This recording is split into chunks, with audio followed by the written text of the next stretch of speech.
नमस्कार दोस्तों, मैं समीर और आप सबका स्वागत है आपके अपने YouTube चैनल आर्यभट्ट में। दोस्तों, आज हम डिस्कस करने जा रहे हैं inverse of a square matrix. एक स्क्वायर मैट्रिक्स का इन्वर्स क्या होता है और वो कैसे निकालते हैं। निकालने का प्रोसेस तो हमने आज डिस्कस नहीं करेंगे, वो कोई दूसरे वीडियो में डिस्कस करेंगे। आज हम जानते हैं कि एक्चुअली एक स्क्वायर मैट्रिक्स का इन्वर्स होता क्या है, उसका डेफिनेशन क्या है, उसके नेचर्स क्या है। ठीक है, तो आपको मैं ऑलरेडी बोल चुका हूँ inverse of a square matrix, इसका मतलब एक स्क्वायर मैट्रिक्स का ही इन्वर्स निकल सकता है। तो क्या एक रेक्टेंगुलर मैट्रिक्स जो कि स्क्वायर नहीं है उसका इन्वर्स नहीं निकल सकता? मतलब हाँ ये ना, वो निकल सकता है या नहीं? अगर नहीं निकल सकता तो क्यों नहीं निकल सकता? ये बहुत सारे सवाल है हमारे दिमाग में, हमारे माइंड में बहुत सारे सवाल हैं। चलिए उनको धीरे धीरे हम डिस्कस करते हैं और डिस्कशन में ये सब का आंसर भी हमको शायद मिल जाएगा। ठीक है दोस्तों, तो पहले लेते हैं, चलिए दो मैट्रिक्स लेते हैं ए और बी, जो कि दोनों सेम ऑर्डर एन ऑर्डर के ही क्या है स्क्वायर मैट्रिसेस हैं। ए और बी दोनों के ऑर्डर सेम हैं, दोनों ही स्क्वायर मैट्रिसेस हैं। ठीक है, और ये दो मैट्रिक्स ए और बी में कुछ ऐसे मैट्रिक्स लिया हूँ, जानबूझ के ऐसे ही चूज़ किया हूँ कि उनका प्रोडक्ट जो होता है वो कॉम्यूटेटिव होता है। मतलब A into B is equal to B into A होता है। ठीक है, कॉम्यूटेटिव होता है। और ये दोनों कॉम्यूटेटिव, उनका प्रोडक्ट कॉम्यूटेटिव होने के साथ ही वो और की भी काम करते हैं। उन दोनों का प्रोडक्ट उनके सेम ऑर्डर के आइडेंटिकल या आइडेंटिटी मैट्रिक्स से इक्वल होता है। मतलब मैंने ए और बी ऐसे ही दो समान ऑर्डर के स्क्वायर मैट्रिक्स जानबूझ के चूज़ किया है जहाँ पे A into B is equal to B into A होता है, और साथ ही साथ वो दो प्रोडक्ट जो होते हैं वो दोनों इक्वल होते हैं आई एन से, identity matrix of the same order, that is an. ठीक है, मैंने ये से ही ये दो मैट्रिक्स चूज़ किए हैं, सिलेक्ट किए हैं। ठीक है, अब अगर ए और बी ऐसे दो मैट्रिक्स हैं, चलिए मैं ऐसे दो मैट्रिक्स ले पा रहा हूँ समान ऑर्डर के जिनका प्रोडक्ट कॉम्पिटिटिव है और जिनका प्रोडक्ट का रिजल्ट सेम ऑर्डर का आइडेंटिटी मैट्रिक्स है, तब ये ए और बी जो कि ये कंडीशन सेटिस्फाई कर रहे हैं, जो कि ये काम कर पा रहे हैं, इन दोनों को मैं एक दूसरे का मल्टीप्लिकेटिव इन्वर्स या सिंपल भाषा में खाली इन्वर्स भी बोल सकता हूँ। मतलब यहाँ पे ए और बी एक दूसरे के इन्वर्सेस हैं। A is equals to B inverse है और B is equals to A inverse है, दोनों एक दूसरे के इन्वर्स हैं। एक्चुअली ये मल्टीप्लाई करने से ये चीज़ मिलता है, इसलिए हम मल्टीप्लिकेटिव इन्वर्स बोलते हैं, लेकिन ये बहुत कुछ लंबा हो जा रहा है तो हम सिंपली इसको इन्वर्स बोलते हैं। अगर कहीं पे आपको इन्वर्स लिखा गया है किसी मैट्रिक्स का तो आप समझ लीजिए मैं वहाँ पे मल्टीप्लिकेटिव इन्वर्स के बारे में बोल रहा हूँ। ठीक है, तो आप इससे पहले हम एडिटिव इन्वर्स भी जान चुके हैं। अगर दो मैट्रिक्स को हम ऐड करते हैं और रिजल्ट में सेम ऑर्डर का जीरो मैट्रिक्स आता है तो उसको एडिटिव इन्वर्स बोला जाता है एक का। तो यहाँ पे वो चीज़ नहीं है, यहाँ पे इन्वर्स का मतलब होता है मल्टीप्लिकेटिव इन्वर्स। अगर हमको एडिटिव इन्वर्स लिखना है तो वहाँ पे हमको फुल फॉर्म में लिखना पड़ेगा एडिटिव इन्वर्स, लेकिन मल्टीप्लिकेटिव इन्वर्स लिखने के लिए हमको फुल फॉर्म लिखना नहीं है, खाली इन्वर्स लिखने से भी हम समझ जाएंगे कि यहाँ पे हम मल्टीप्लिकेटिव इन्वर्स के बारे में बोल रहे हैं। ठीक है दोस्तों, तो इससे आगे कहीं पे भी अगर इन्वर्स ऑफ ए मैट्रिक्स लिखा है तो आप ऑटोमेटिक समझ जाइए ये मल्टीप्लिकेशन से ही मिला होगा। तो अगर दो मैट्रिक्स समान ऑर्डर के, उन दोनों के प्रोडक्ट समान होते हैं, इक्वल होते हैं, ठीक है, कॉम्पिटिटिव वे में, मतलब ए इंटू बी और बी इंटू ए इक्वल होते हैं और वो आइडेंटिटी मैट्रिक्स से, समान ऑर्डर के आइडेंटिटी मैट्रिक्स से इक्वल होते हैं, तब उन दोनों को एक दूसरे का क्या बोलेंगे, इन्वर्स मैट्रिक्स बोलेंगे। और उसका सिंबल ये होता है, मैं लिख सकता हूँ b is equals to A inverse. A inverse मतलब ए उसके पावर प्लेस पे -1 देते हैं, एक्चुअली पावर नहीं होता, ये इन्वर्स का सिंबल होता है। जैसे हम फंक्शन में ऊपर -1 लिखते हैं इन्वर्स को रिप्रेजेंट करने के लिए, ऐसे ही मैट्रिक्स में भी ऊपर -1 लिखा जाता है। इसका मतलब 1/a नहीं होता है, ये आप हमेशा माइंड में रखिएगा। ठीक है, तो एक मैट्रिक्स का इन्वर्स क्या हमेशा एग्जिस्ट करेगा? नहीं कर सकता है, नहीं भी कर सकता है। खाली एक मैट्रिक्स स्क्वायर हो जाए, स्क्वायर मैट्रिक्स हो जाए तो उसका इन्वर्स एग्जिस्ट करेगा, इसका कोई ऐसा गारंटी नहीं है। स्क्वायर मैट्रिक्स होने के बाद भी उसका इन्वर्स एग्जिस्ट कर सकता है, कर नहीं भी सकता है। अगर एक मैट्रिक्स स्क्वायर मैट्रिक्स है और अगर वो उसका साथ और एक मैट्रिक्स हमको मिल पा रहा है जो कि ये कंडीशन सेटिस्फाई करते हैं, इसका मतलब उसका इन्वर्स वाला मैट्रिक्स भी प्रेजेंट है, तो हम उस मैट्रिक्स को इन्वर्टिबल मैट्रिक्स बोलते हैं। तो एक मैट्रिक्स जिसका इन्वर्स एग्जिस्ट करता है उसको हम इन्वर्टिबल मैट्रिक्स बोलेंगे। ठीक है, तो इन्वर्टिबल मैट्रिक्स एक मैट्रिक्स है जिसका इन्वर्स भी एग्जिस्ट करता है। ठीक है, अब आते हैं हमारे उस क्वेश्चन पे जो मैंने आपको डिस्कशन के शुरुआत में पूछा था कि एक स्क्वायर मैट्रिक्स का ही इन्वर्स क्यों होता है। एक रेक्टेंगुलर मैट्रिक्स का इन्वर्स होता है या नहीं होता है। रेक्टेंगुलर मैट्रिक्स का इन्वर्स नहीं होता है। ठीक है, लेट मी क्लियर कि एक रेक्टेंगुलर मैट्रिक्स का इन्वर्स नहीं होता है। तो आपके माइंड में क्वेश्चन आता होगा, क्या दो रेक्टेंगुलर मैट्रिक्स ऐसा नहीं हो सकते जिनको मैं मल्टीप्लाई कर लूँ और मुझे एक आइडेंटिटी मैट्रिक्स मिल जाए। मिल सकता है, लेकिन यहाँ पे आइडेंटिटी मैट्रिक्स मिलना ही सब कुछ नहीं होता। यहाँ पे इन्वर्स का मतलब सिर्फ प्रोडक्ट में आइडेंटिटी मिलना ही नहीं होता, यहाँ पे और एक चीज़ भी है, वो प्रोडक्ट कॉम्यूटेटिव भी होना चाहिए। और आप ऐसे कोई भी दो रेक्टेंगुलर ऑर्डर मैट्रिक्स नहीं ले सकते जिनका प्रोडक्ट कॉम्यूटेटिव होगा या फिर एग्जिस्ट भी करेगा। ठीक है, वो तो एग्जिस्ट ही नहीं करेंगे तो मल्टीप्लाई कैसे होंगे, कॉम्यूटेटिव इक्वल कैसे होंगे, समझे।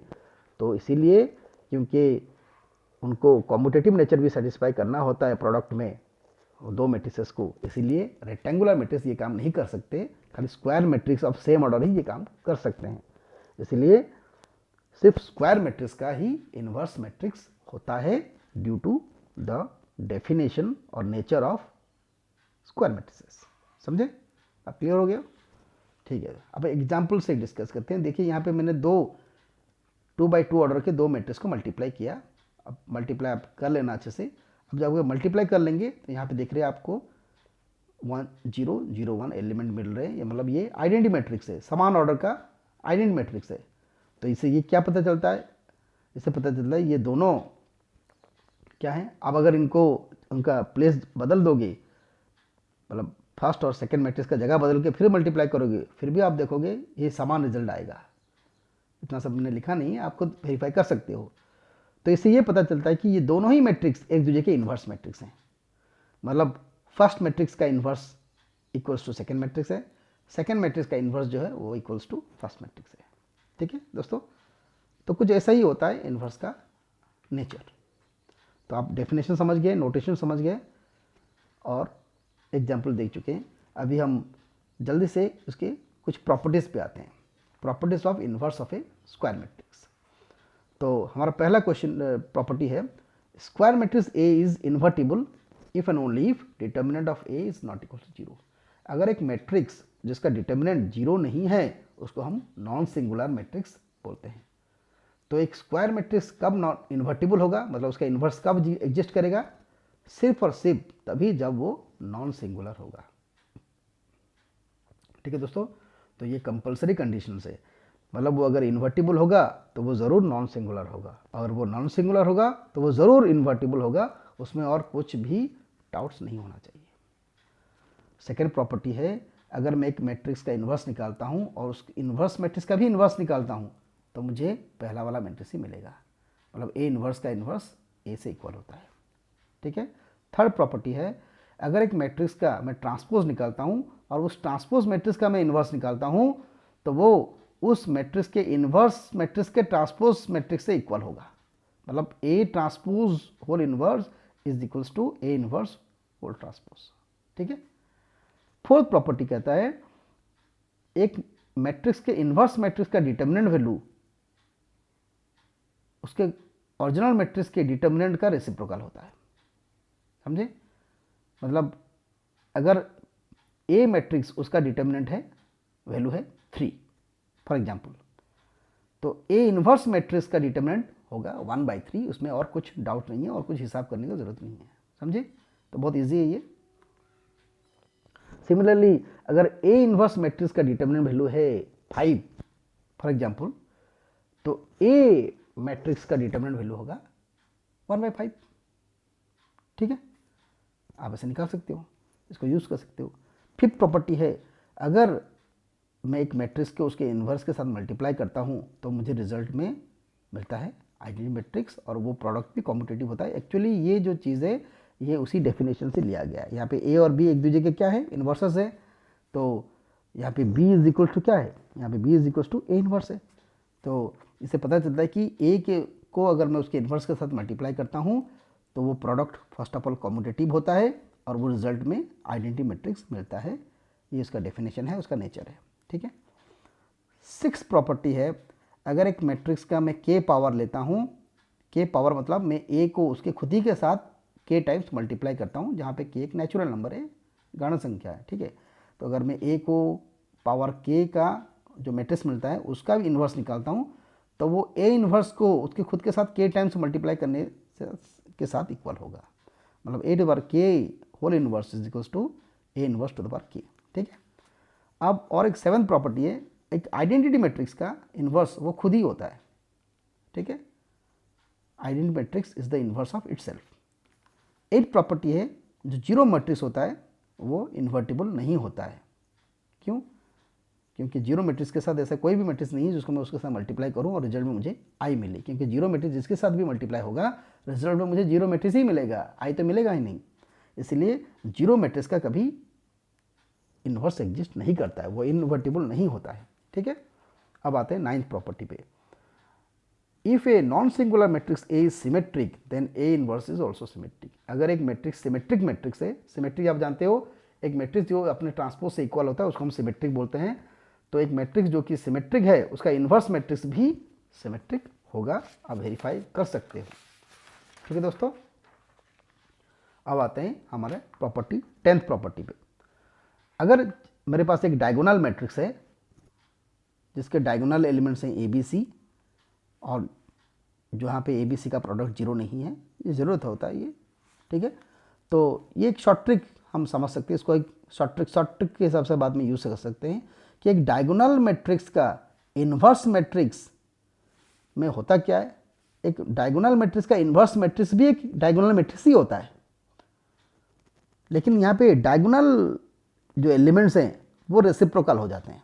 मतलब अगर मैट्रिक्स ए के डायगोनल एलिमेंट थे ए बी सी तो ए इन्वर्स मैट्रिक्स के डायगोनल एलिमेंट्स में हो जाएंगे 1 by A, 1 by B, 1 by C, बाकी नॉन डायगोनल जीरो ही रहेंगे।